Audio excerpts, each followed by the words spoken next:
মাল্টা, তেঁতুল, মধু কিংবা পুদিনা পাতা সহ আরও বেশ কিছু জাদুকরী মিশ্রণে স্মার্ট চাওয়ালা মোহাম্মদ নোমান তৈরি করেন অনন্য স্বাদের চা। 10 থেকে 50 টাকা মূল্যের এই চায়ের তালিকায় রয়েছে গ্রিন টি থেকে শুরু করে টক, ঝাল, চিলি চাও। কেবল স্বাদেই নয়, ভেষজ গুণ আর পরিচ্ছন্ন পরিবেশনার কারণেই প্রতিদিন সকাল থেকে মধ্যরাত পর্যন্ত ভিড় জমান চা প্রেমীরা। সোশ্যাল মিডিয়া ও পর্যটকদের মাধ্যমে এই স্মার্ট চাওয়ালার খ্যাতি এখন ছড়িয়ে পড়েছে দেশ জুড়ে। সব বয়সের মানুষ আমার এখানে প্রতিনিয়ত ভিড় করে, স্কুল পড়ুয়া থেকে শুরু করে গভর্নমেন্ট থেকে শুরু করে মানে সব শ্রেণীর মানুষ আমার এখানে চা খেতে আসে। পাশাপাশি আমি জুসও বানাই।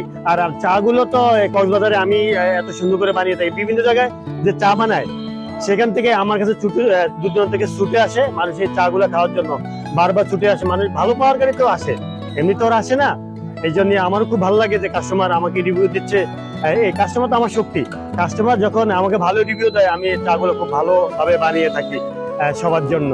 পর্যটন নগরী কক্সবাজারের ঝাউতলায় এখন সবার মুখে মুখে স্মার্ট চাওয়ালা মোহাম্মদ নোমানের নাম। স্বাস্থ্যকর পরিবেশে 12 রকমের ভিন্ন স্বাদের চা বানিয়ে তিনি সাড়া ফেলেছেন সকলের মাঝে। ব্যবসায়িকভাবে কয়েক দফা ব্যর্থ হলেও মাত্র 2 লাখ টাকা পুঁজি নিয়ে শুরু করা এই চায়ের দোকানেই এখন নোমানের মাসে আয় হচ্ছে $250,000 টাকার বেশি। বৈচিত্র্যময় স্বাদ আর সৃজনশীল উপস্থাপনায় তিনি এখন স্থানীয় ও পর্যটকদের কাছে এক বড় আকর্ষণের নাম। মাশাআল্লাহ, সব মিলে ভালো।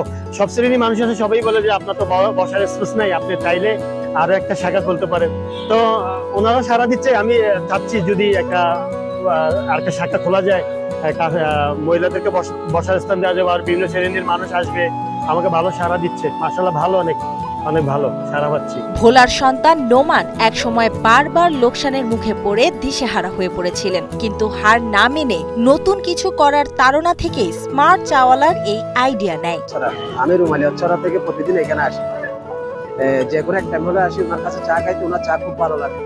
ওনার এখানে বিভিন্ন ধরনের চা পাওয়া যায়, বিশেষ করে আমরা পুদিনার চা আর মাথার চাটা এখানে এসে বেশি খাই। কক্সবাজারে তো অনেক চায়ের দোকান আছে, ওনার চাই মোটামুটি সবচেয়ে ভালো লাগে, যার কারণে ওনার এখানে আসা। স্মার্ট চাওয়ালা এটি খুবই জনপ্রিয়তা পেয়েছে অল্প সময়ের মধ্যে। প্রতিদিন আমরা এখানে আমাদের বন্ধু বান্ধব নিয়ে এখানে আমরা আসি, চা খাই। এখানে বিশেষত্ব হচ্ছে এখানে একরকম চা পাওয়া যায় তা কিন্তু না, প্রায় 13 রকমের চা উনি এখানে বানিয়ে থাকেন, সবকটি স্পেশাল। এবং সবচেয়ে যে জিনিসটি ভালো লেগেছে, 50 টাকা দামের চা যেমনটা রয়েছে, ঠিক তেমনি ভাবে সাধারণ মানুষ যারা আসে তাদের জন্য 10 টাকা দামের চাও এখানে রয়েছে। তো কক্সবাজার শুনলাম প্রথম যে স্মার্ট চাওয়ালা নাম দিয়ে একজন। সচরাচর তো আমরা চা যা দেখি বিভিন্ন রেস্তোরাঁ বা হোটেলে অথবা এর বাইরে হচ্ছে বিভিন্ন টঙের দোকানে আমরা কি আসলে সবাই অভ্যস্ত ছেলেরা। তো এটা দেখলাম একটু ভিন্ন আঙ্গিকে বিভিন্ন ফ্লেভার দিয়ে চা। আমরা চা বলতে তো আসলে স্বাভাবিকভাবে চার একটা ফ্লেভারে বুঝি, কিন্তু এখানে দেখলাম বিভিন্ন, যেমন আমি নিলাম মিক্স মশালা চা। আমি প্রায় 1 বছর যাবত এরকম খাচ্ছি, কন্টিনিউ 2 কাপ, সকালে একবার সন্ধ্যা একবার কন্টিনিউ এরকম খাচ্ছি।